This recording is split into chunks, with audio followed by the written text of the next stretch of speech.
This is KGW News at Sunrise. Fire season hitting Oregon and Southwest Washington in full force this morning. Several communities under go now orders.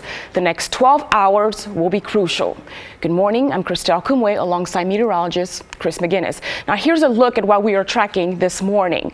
At least 4 fires where families are being told to get out of their homes. The newest is in Clackamas County, and Brian Clerkley is out there right now. And Bryant, what are you seeing?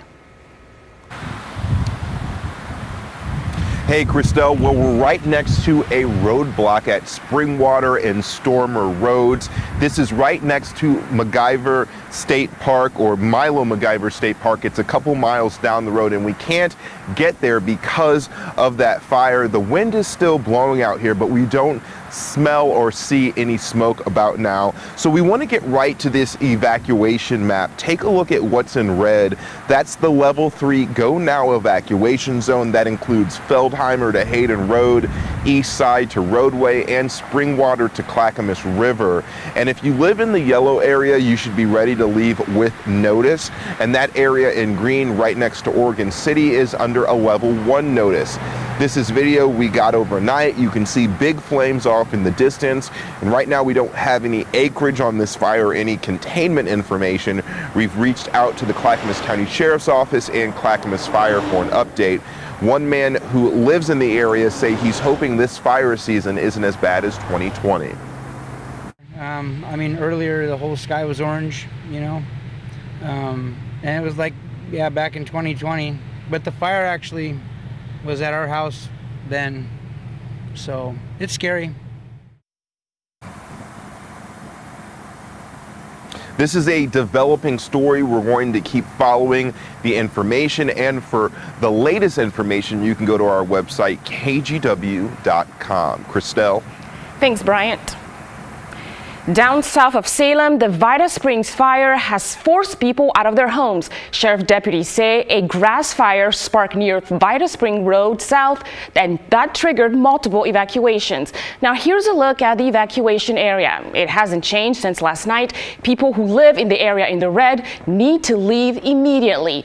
A Salem firefighter says crews got a good handle on the fire by air and land, but there are still hot spots. That's why the evacuation levels haven't changed yet.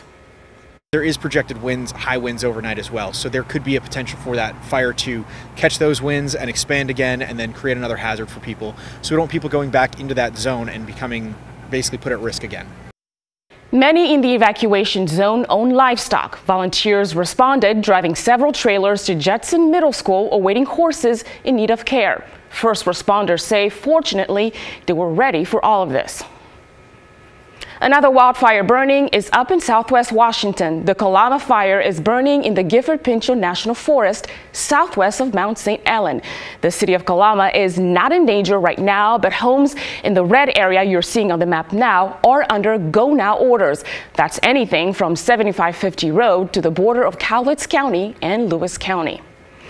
Now let's quickly go to our meteorologist, Chris McGinnis, to tell us a little bit more about these conditions. Yeah, let's take a live look outside right now. And Christelle, this is the look right now from our Stoller Vineyard camera. I'll step out of the way, and what you see there is not cloud cover. That is wildfire smoky haze. This is likely, most of this is likely coming from the Cedar Creek fire burning in eastern Lane County. There's been a bit of a wind shift overnight. Yesterday and really for the last day or two, that smoke plume has been shooting out over Lane County. With the shift to the southeast with the wind, that has allowed the smoke to come a little farther north. So it's likely that this is also impacting parts of the metro area this morning. That and probably a mixture of the smoke coming from the fire that Brian Clerkley was at this morning at Milo MacGyver State Park. This is the live look from our Wells Fargo sky camera. Again, a smoky haze out there right now. 72 degrees last check at PDX. The breeze has eased off just a little bit, but I think that wind does pick up for a lot of us today. So the red flag warning continues for high fire danger. Air quality has obviously taken quite a hit here across northwest Oregon and southwest Washington. A lot of the DEQ sensors now measuring moderate air quality. And the plan for today will keep that hazy sunshine in the forecast. If the smoke and the haze is thick enough, Christelle, we may not get to 90 degrees this afternoon, but I think that's of little consolation. It's going to be a smoky day today until we can get a wind shift, and I've got more on that coming up in just a few minutes. Thanks, Chris. And to try to mitigate the threat of wildfires, Pacific Power and Portland General Electric shut off power in designated high fire risk areas so their equipment does not spark flames. That means thousands of people can expect to be without power at some point this weekend if power lines are damaged by wind.